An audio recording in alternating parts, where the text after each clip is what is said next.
evening, everybody. Welcome to the National Hispanic Cultural Center. My name is Noelle Merriam, and I'm the Artistic Director, and we're so happy to see you here tonight, and you are in for a very interesting and enjoyable evening. It is my great pleasure to introduce tonight's speaker, the classical music composer, Nathan Felix. I have been following and supporting Nathan's work since 2017, when Opera on a Bus premiered in San Antonio, Texas. He went on to create several unique performances for the San Antonio Museum of Art, as well as other venues. He always finds the most fascinating ways to connect museum spaces and artwork with classical music, opera, and dance. I'm truly in awe of his talent and musical innovation. Please come back on Saturday between 1 p.m. and 4 p.m. to experience his campus takeover and the premiere of The Paños Prophecy, an opera he created which is inspired by our art museum exhibition, Into the Hourglass, Paño Arte from the Rudy Padilla collection. Nathan Felix is of Mexican-American descent and originally from Austin, Texas. He now lives in San Antonio. However, his work has been presented across the United States, and his symphonies have been performed in Bulgaria, Portugal, Spain, Denmark, and Mongolia. He is also the band leader for the Noise Revival Orchestra. He has too many musical credits to list, but I will note that his first symphony in 2013, The Curse, the Cross, and the Lion, was featured by the BBC and was made into a documentary entitled The Curse and the Symphony. In 2022, Felix premiered 2 new Latinx operas for Hispanic Heritage Month, La Malinche, Traitor, Savior, at the Albuquerque Museum of Art and History, and Number 5, an opera about the loves of fashion designer Coco Chanel in Orlando, Florida. Nathan Felix serves as the music director for the San Antonio Choir for Those Who Follow the Echoes, which premiered Felix's Opera on a Bus. Please join me in welcoming Nathan Felix.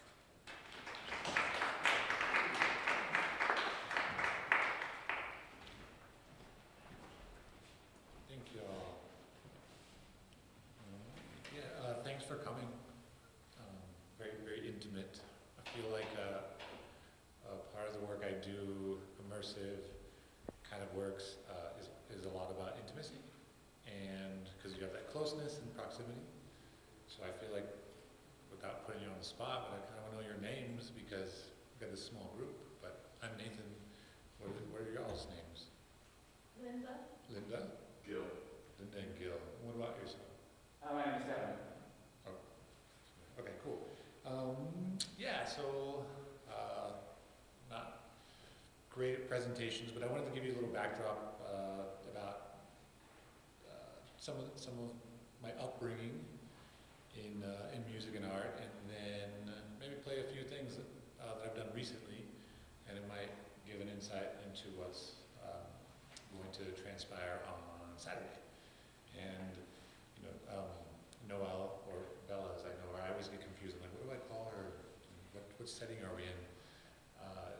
She has definitely supported me over the years and sort of given me a blank canvas a lot of times to do as I wish, and that's sort of an artist's dream, or at least my dream as an artist. So I'm always very thankful for Bella. Quick little background. Grew up in Austin, play guitar just like everybody else in that entire city. All my substitute teachers were guitarists, and would often, my teachers would often bounce halfway into the semester because their band got signed.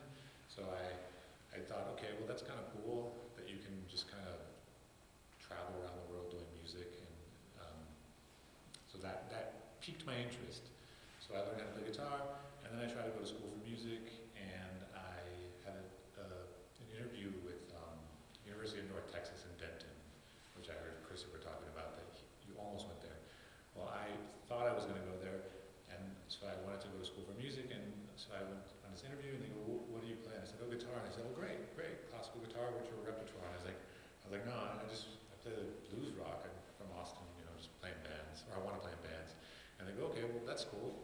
So you read and write. What's your second instrument? I said, I thought I was going to go to school to read and write how to learn. So they said,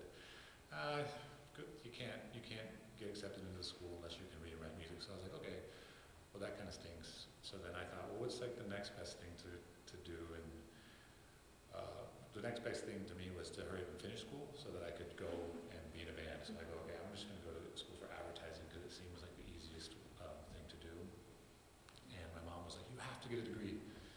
So I went to school for advertising. I was, I guess, lost because I just wanted to pursue music, and I was just going to college not really knowing what to do. And it wasn't until my last semester that I joined the radio station, KBRX, and they had a club, and it said 40 Acres Fest was like this festival on campus, and so I joined the committee, and it was a way for me to basically join the committee, and we booked bands, and we had for this festival, and it was like national acts, and there were some local spots, so I essentially joined the committee so I could book the band that I didn't have to get a gig. So I booked my band, which did not exist at the time, but once I got the gig, I just started the band, and that was like the way that I kind of got into playing music in a band.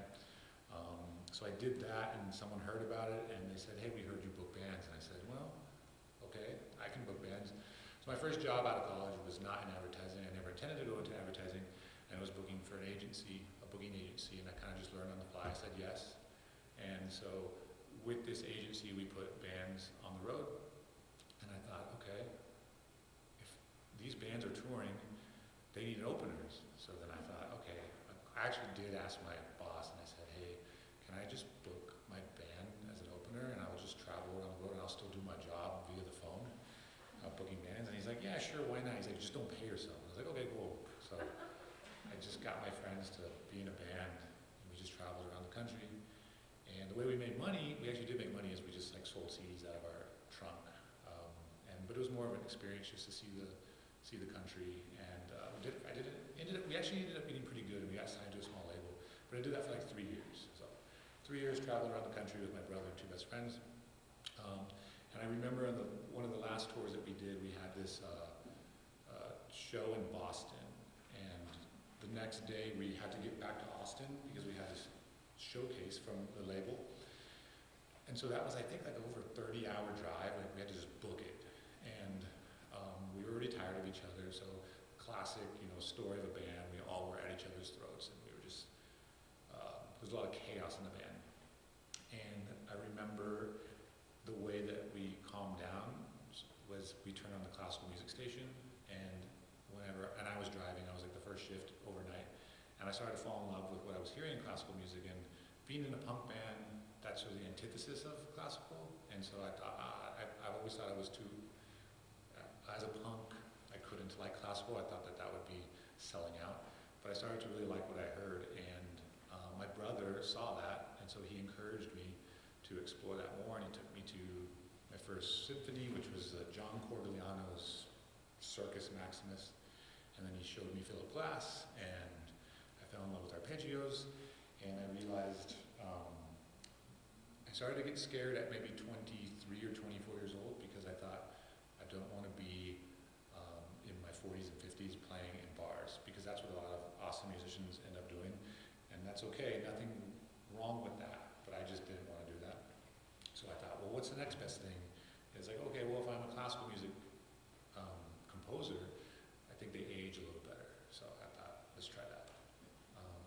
So I didn't know how to read or write, so I started a band, put an ad on Craigslist, and I said, if you play any instrument, you can join the band. And I ended up getting about 20 people respond on Craigslist, and I said, okay, just show up at this rehearsal space. And a lot of them came, and they were, usually most of them were going through breakups, and so that was their way of sort of finding something to do. And it worked for me. Out of those 20, about 10 stayed and became permanent members, and then I added on myself and my brother and some other people. So we were a 13-piece band, and the reason I started that band is that I wanted to get close to any instrument I could, and they taught me how to write. So I had a violinist, a trumpet, a tuba. I had almost every instrument come through the band over the course of like 3 or 4 years, and they would teach me how to write music for their instrument, and that was sort of my education combined with going to the Austin Public Library. So when people ask me, what's my education?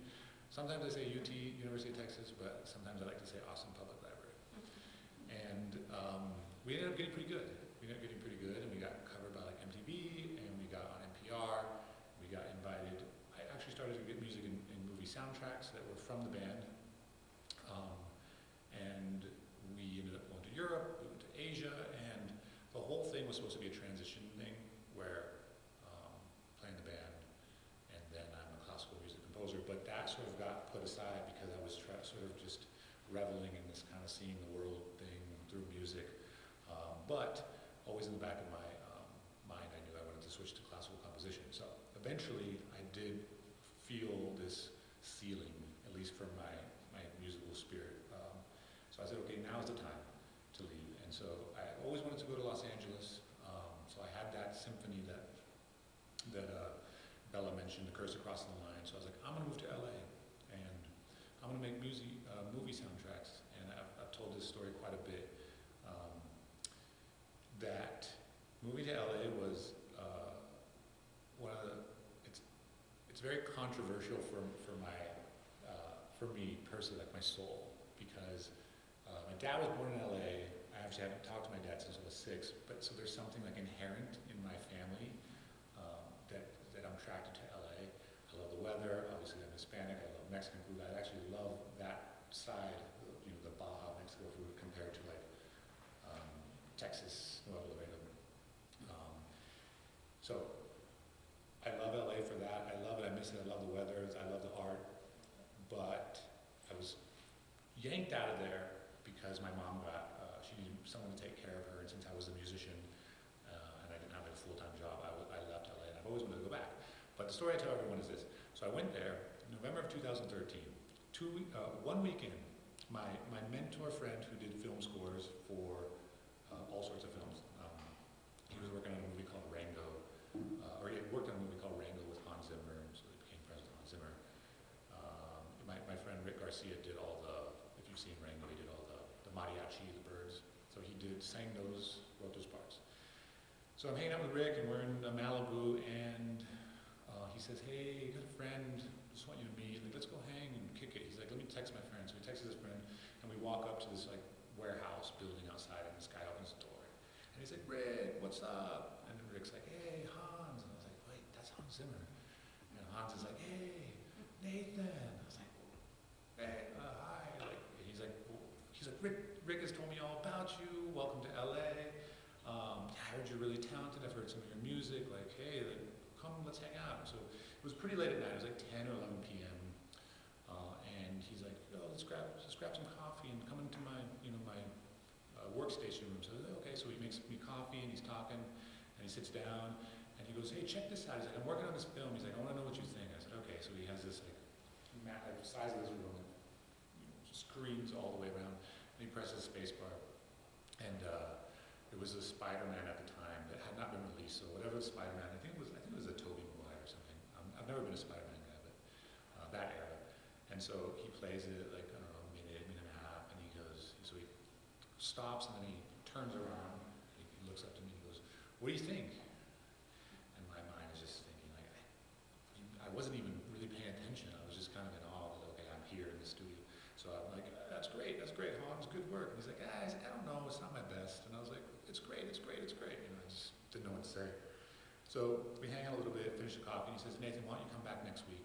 And he's like, if you want to be on my team, I'd love to add a talented composer to work at Remote Control. That was the name of the studio. I was like, okay. So over that weekend in LA, something hit me, and I thought, man, I really don't want that job, and I really don't want it because something was stirring inside of me that I thought, like, I don't want to get in this sort of path where I'm working for someone else. I kind of just want to make music as art. And so I told Rick that. I was supposed to go on Monday morning, and Sunday night I said, Rick, I'm not going to go. I'm not going to take the job. And he's like, why? Or why not? And I told him what I just told you. I was like, I want to make music as art. And the first thing he said, which I've been told all my life, why I should not be in music is, well, how are you going to make money? And I told Rick, I was like, I don't know how I'm going to make money, but I said, something doesn't feel right, I just need to explore and get this out. And he's like, all right. Well, and he was a little disappointed. Because he was obviously leaning on one of his favors. So I didn't take it, and I spent the next year in LA just wandering around, like, my savings completely, like, I did some, like, casting work, like the whole, I forget what they call it, it's like everyone who moves to LA, like, gets jobs, like, as an extra. So I just did that, and was, like, driving around, I would drive late at night, and I would stay up till like 3 or 4, and just like go to cafes and sit by myself and drink coffee and eat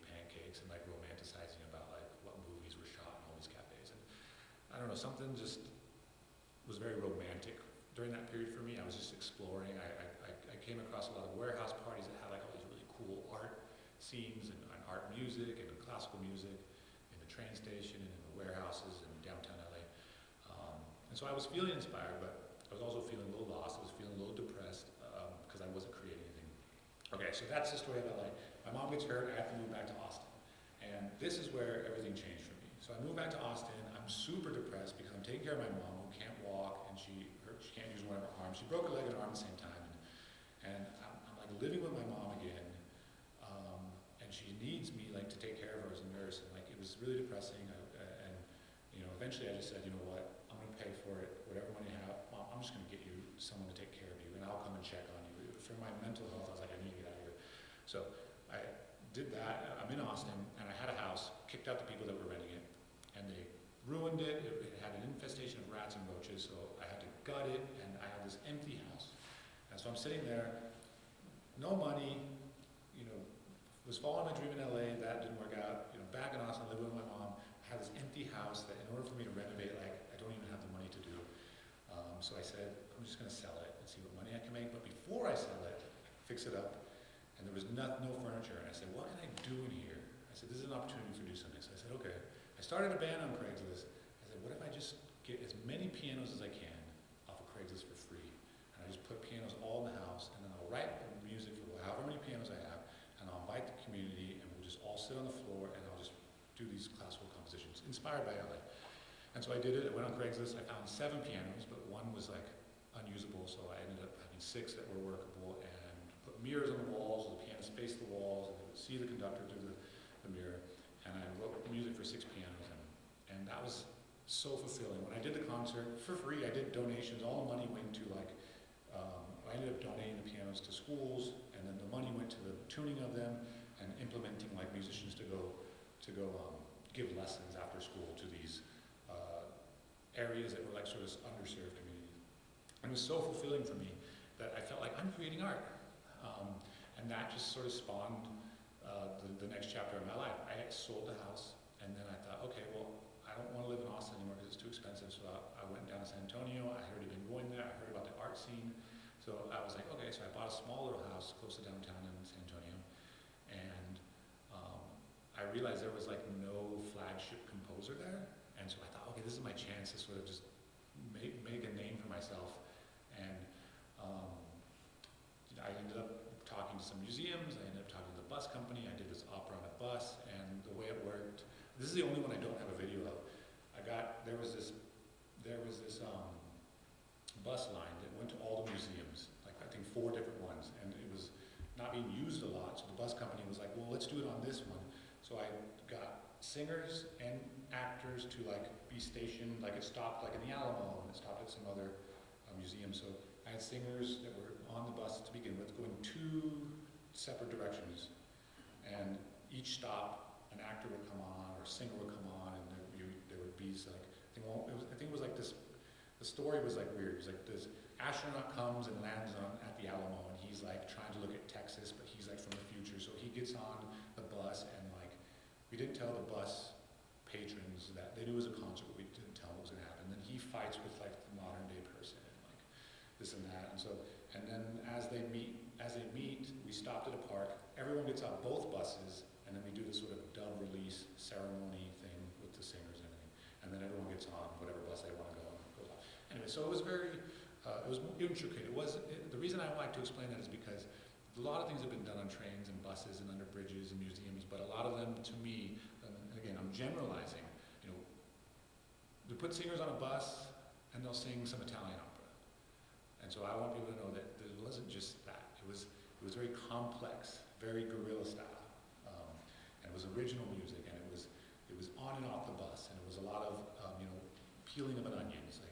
It was something new and fresh. So I did that, and like one thing led to another. All of a sudden, I was starting to get an opportunity to work at SAMA a lot, San Antonio Museum of Art a lot, a few other museums, and they basically said, hey, what do you want to do in this museum? And I took that as like a way to explore, and I always think of San Antonio as the place that allowed me to sort of sharpen my skills and create sort of a career for myself. Because then I started reaching out to museums that were, or a friend would say, I love this thing that you did in San Antonio, you should go to Houston. And then someone in Houston would say, you should go to New Orleans. And someone said, New Orleans, you should go to, Colorado and New York and all that stuff. So I actually started to do national work based on what I started in San Antonio. And the way I got to Albuquerque is I have a son here, and I would come here for 10 years, and I thought, man, I would really love to do a concert. He was in the AYS, he's in college now. And he said, he was at AYS, and so I thought, okay, by the time he's like 17, I would love to do a concert with him. So I finally, after 10 years of coming here, the Albuquerque Museum allowed me to do a concert. He got to play in it, and that was a beautiful moment for me. And it was when I was here, Bella was like, I'm here, I'm not at SAMA anymore. And so then we started a conversation about doing something here. And she just said, do whatever you want. And so I love those words. And so like on Saturday, I'm gonna have a cellist amplified playing down from the pyramid. I'm gonna have, all sorts of instrumentalists all over the campus where there will be cacophony. I think some of the sound will sort of phase in and out of each area, but there's also enough to where if you're close enough, you'll get to be a little intimate and you'll hear and see things differently. I'm hoping that I activate it in a way that, at least in some areas, I'm sure some people have performed on the pyramid, but I'm trying to do it in a unique way by spreading everything out. I'm making it more of an exploratory concept, and so I'm pretty excited to share that here with Albuquerque. And let's see what time is it. I know we started late, so I'm going to keep it going. Oh, okay, hello. This is not supposed to happen. If they all start playing, I need to pause then. Okay. So yeah, that's all I wanted to say on the presentation. And so, if you can see here, the 6 pianos sort of started everything. Eventually I liked this concept of trying to take instrumentation that was unique. And there was a builder in San Antonio that had 10 harpsichords, and I asked him if I could use the 10 harpsichords for a concert. And he said no, because I'm old and it'll break my back. And he's like, but you can use 4. And I said, okay, I'll take what I can get. So I did a concert for 4 harpsichords, which at SAMA, after you left, but started a choir from those who follow the echoes. We would do concerts all over the city, under bridges, like on a bus, to make it very sort of multi-dimensional. And then I did a headphone opera, which is an opera where you have headphones on and you explore around where the opera stage, which is all over, but you can hear it all and you can only see what's in front of you. I know that's confusing, so I'm gonna play a video. And that sort of led me to now, where now, like I said, I go to museums all over the country and I sort of activate their space and look at ways that I can connect the art or the exhibition with the music, with new music, a new narrative, and then also visually as well, sort of visually and orally try and explore and give the audience a chance to see the art or experience the museum or experience opera in a different way. So that's sort of the basis of what I do now. And I'm going to show you a few videos. I was having coffee with a friend today, and he said, what are you going to do next? And I said, I want to do a lot next. I want to do things under the ocean, in space. I want to have like ceremonial things during surgery, stuff like that. So this is hopefully just the tip of the iceberg. But let me play a few things for you, if that's okay. And I might skip around or cut it, but this is an example of something I did in New Mexico a month ago at the Maxwell. And this was really fun for me because they allowed me to use 3 to 4 different spaces on their campus. So I had to figure out a way to get people to move. And they let me use their golf cart. And I sort of just tried to make it as interactive as possible. So here's one. This story is sort of an interplay between light and dark. On one hand, you've got Gloria. She represents the light in the story. She's the heroine. And then you have the obsessed photographer who represents the darkness in the story. Darkness comes and sees the light and wants it and snuffs it out. And Gloria gets her voice taken from her very early on. So therein lies the tragedy.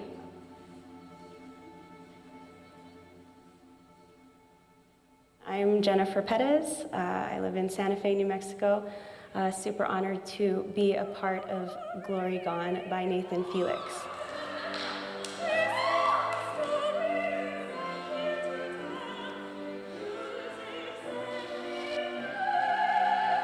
When I started putting together this role, and once I felt like I had kind of a vision of who Gloria was, I started to try to think of how to make her my own character. Actually, it was an emotional one for me because I was in an abusive relationship earlier in my life, and there are so many tones throughout this opera that I think have a lot of parallels to abusive relationships.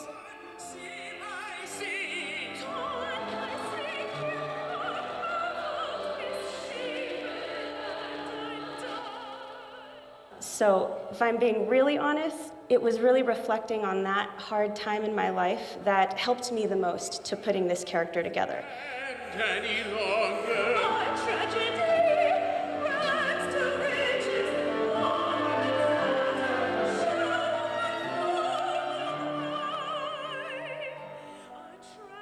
Hi, my name is Curtis Storm.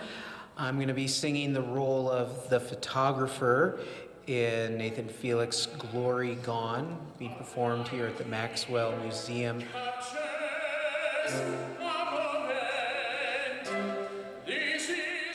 In this environment, people are literally a part of the story in a very real way.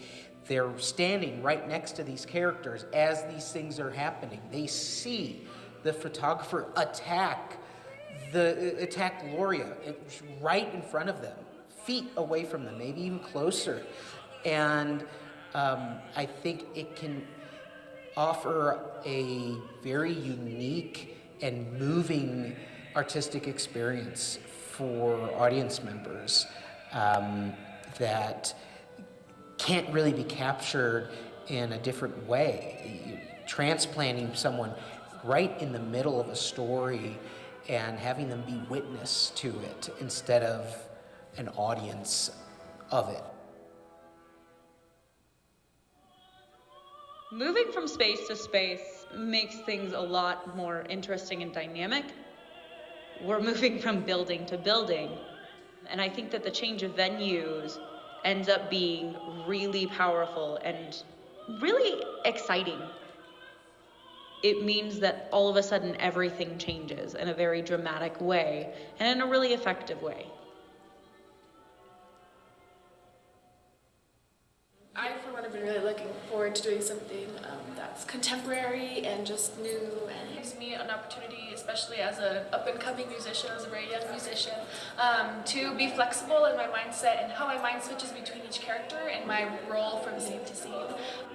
1 minute we're like in this concert venue type setting, and then by the end of it we're in a chapel and we're mourning, and I don't know, there's definitely a shift in a lot of emotions, and it's I don't know, it's fun. Intricate musically and mentally, and yes, I think that's what makes definitely. it really beautiful. So.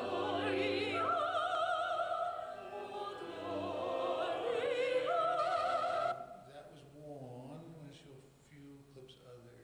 This is the first one that I did. That I was talking about the 6 pianos, and the 6 pianos were really cool because I ended up donating the pianos, and then someone that was at the concert of one of the schools that was getting a piano said they had a friend in San Antonio.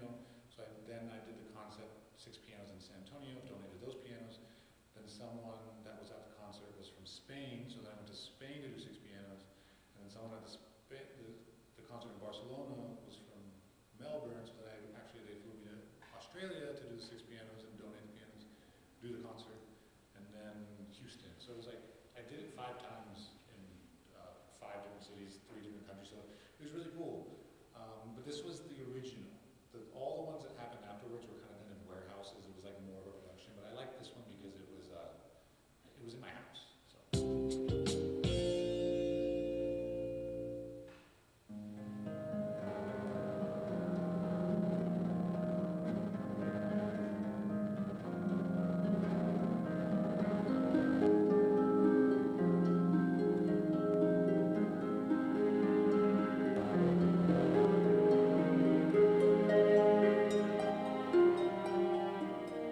moving back to Austin, I really started to fall in love with the neighborhood that I grew up in, being a music lover and arts lover. And I know a lot of people up here, don't want to go downtown, so I thought, well, let's bring something creative to North Austin.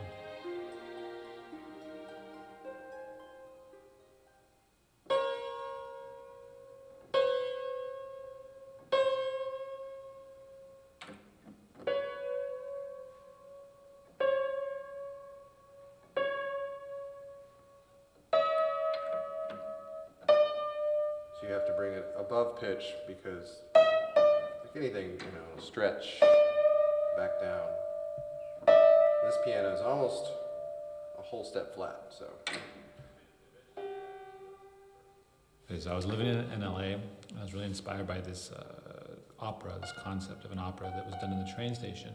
So I wanted to do something, not to copy it at all, but I wanted to do something that just was very bold, and for myself, creatively speaking, I wanted to do something that was challenging.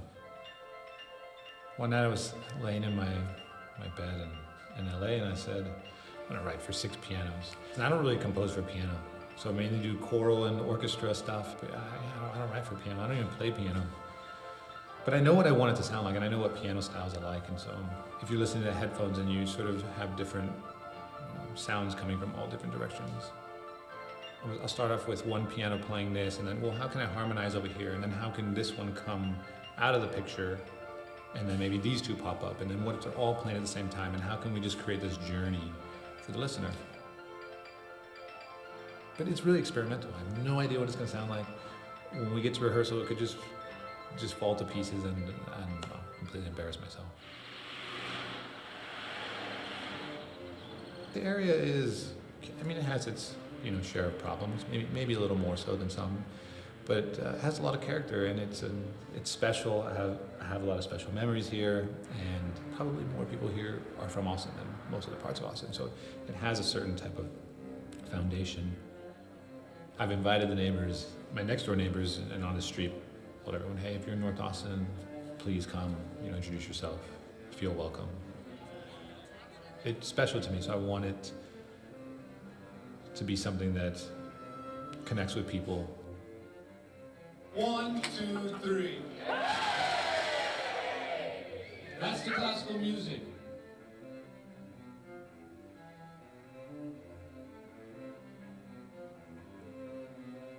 There's a lot of things up in this area that are starting to be sort of touched up or revitalized, and I want to be a part of that. I want to be a part of that community, and part of my way of giving back is donating the pianos to some of the schools or community centers.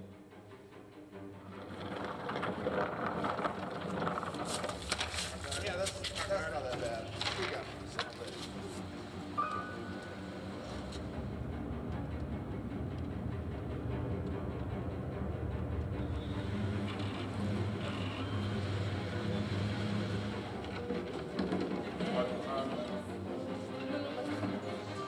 Officer Katharsis and Officer White helped us get a new piano for our classroom. So now we're going to incorporate that into our pop piano class and to guitar.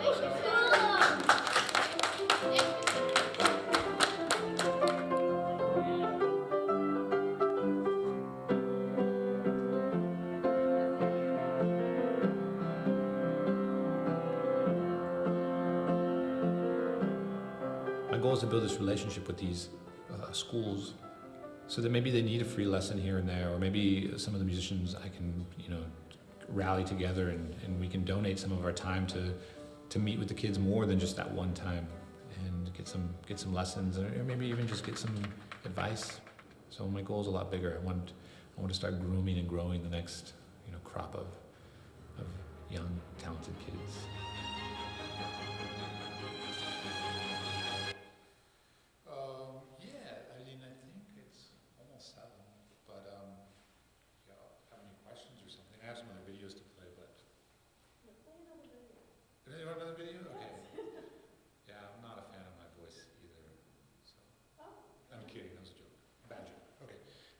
This is my latest one. I did 2 weeks ago in Iowa, and that's another concept of the immersive opera. But you can just see how we the space. And to give you a little context, it was a very long gallery, but it was just like a long tube.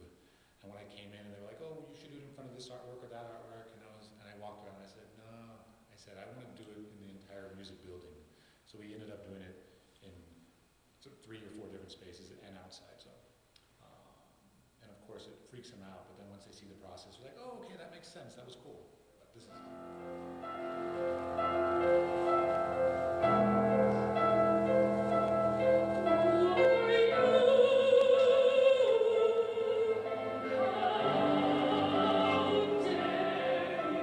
The idea of having an opera that is not traditional, and it's an opera that is like, wait a second, someone's singing behind me and someone's over here and something's happening, on this side, and maybe I can't see that well, but maybe that's okay because you can be like you're still in it and you're surrounded by it, and every place you stand in the gallery is going to be a different sensation and experience, and I think that's what's special about it.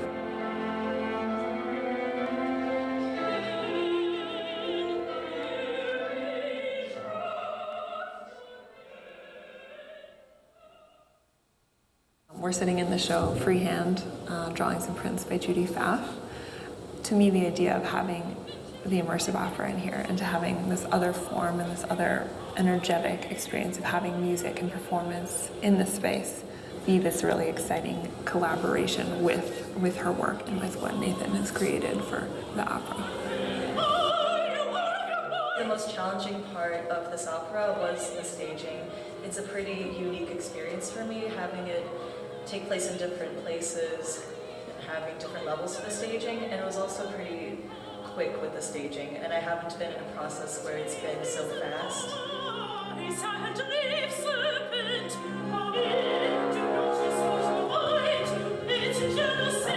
We started talking about, okay, how are we going to make this work in a space?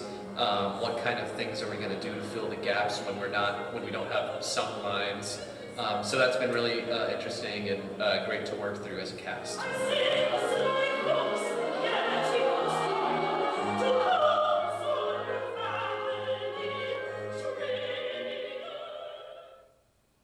You walk in and you become surrounded by the opera.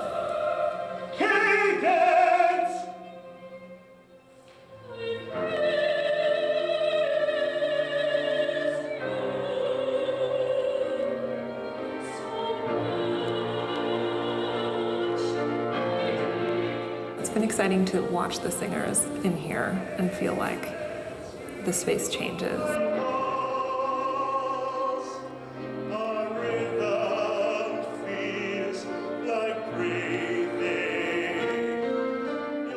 One big difference from having this be immersive opera rather than on stage is just getting used to performing to every space that we're in, not just focusing on one person out in the audience, because it's everywhere.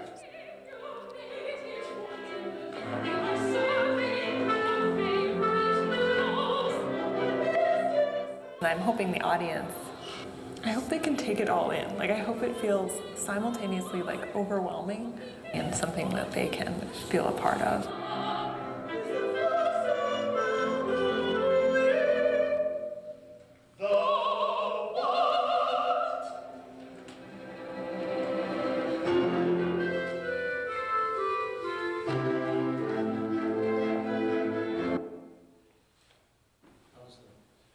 Example of one of the immersive operas, and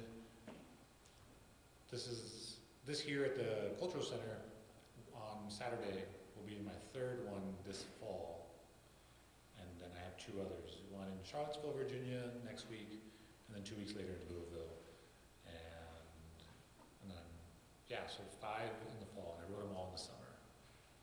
So it was very, very busy last 4 months.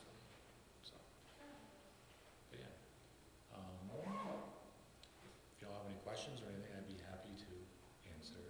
No, we're just excited for Saturday. Yay.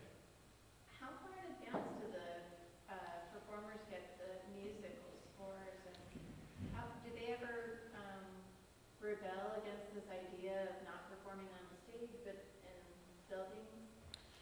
early on, to answer your first question, I try and get them at least 2 months in advance. And sometimes I'm only given like 3 months before the concert, which I try and provide 6 months.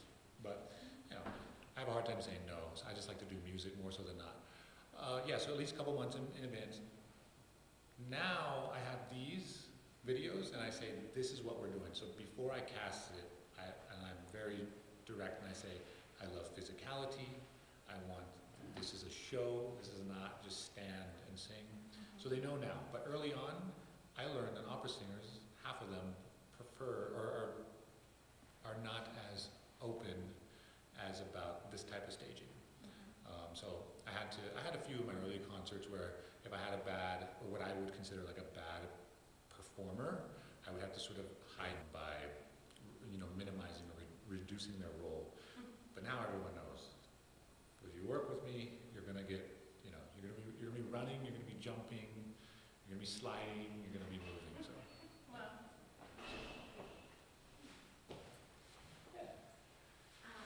I know that your work is obviously still very site-specific, so I was curious if you had any like reflections or observations as you're working through the process here.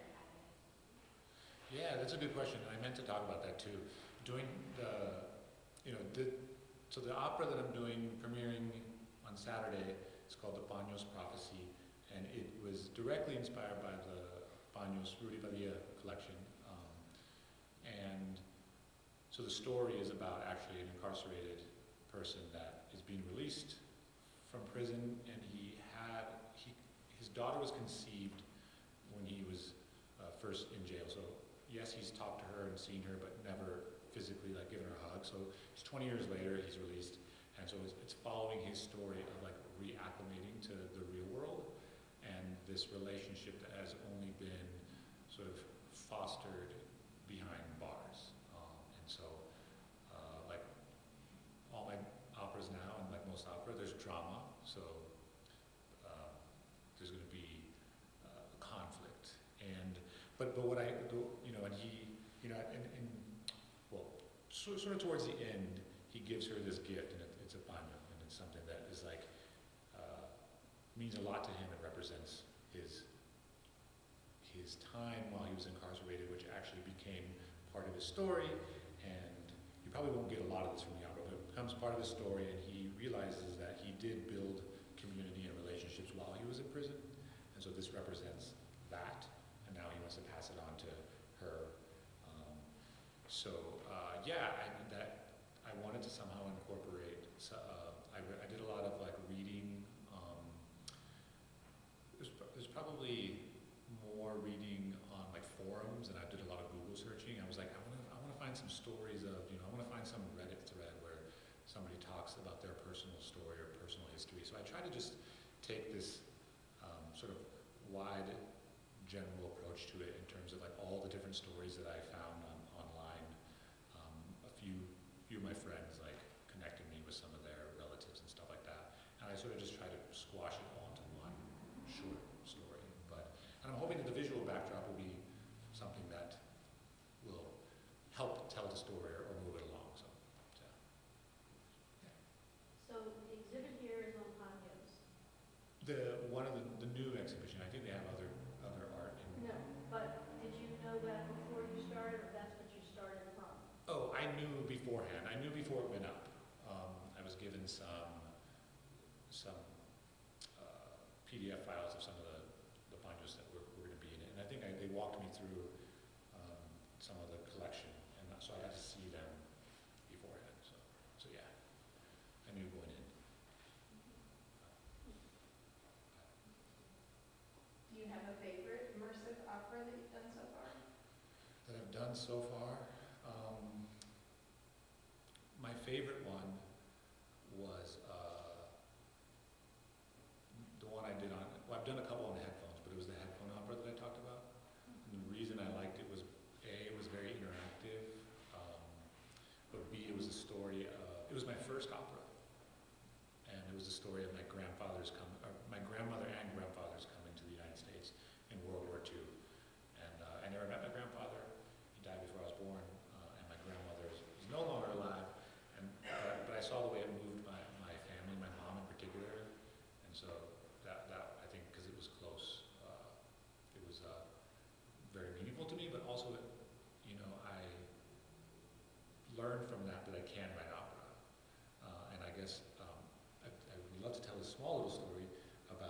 called The War Bride. But the way I got it is that I wanted to win an award in San Antonio. I can't remember what the award was called, but they gave you, I think the grant was like $20,000 and you pitched your dream grant. And so I said, I want to do this headphone opera. And I pitched it and I was a finalist and I ended up being awarded it. And so I actually did not know anything about opera and I didn't know how to write an opera. I just thought that the concept was cool and I didn't think I was going to win it. So when I won it, I thought, okay, I need to learn how to write opera in 4 or 5 months. And so I used to be in a band, and so I was on tour, and I was in Copenhagen. I remember being in Copenhagen, and it was during the Copenhagen Opera Festival. And my friend said, hey, there's a director in town from Copenhagen, in Copenhagen. I can introduce you to her. I said, okay, I want to meet her. And I thought this is a great way for me to collaborate because I don't know how to do opera, so I mean, I'll write the music. And we're sitting in this cafe in Copenhagen, and she goes, and she had an accent, she goes, I remember, she says, so who's writing the libretto? And I had no idea what that meant.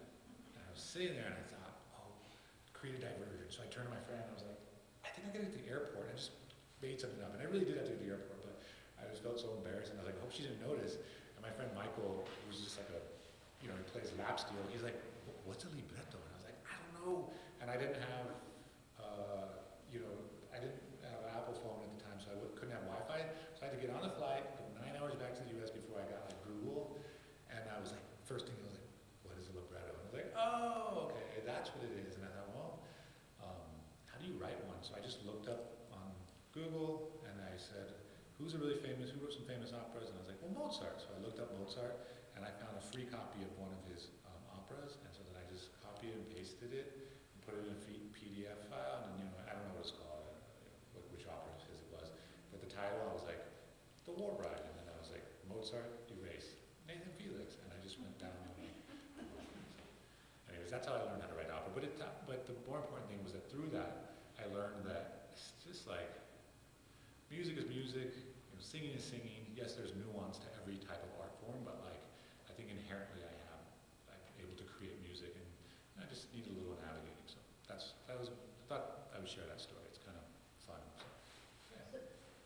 So is every opera different for every museum, or do you repeat an opera? I would say 9 out of 10 times. I think only once a museum was like, just pick whatever you have.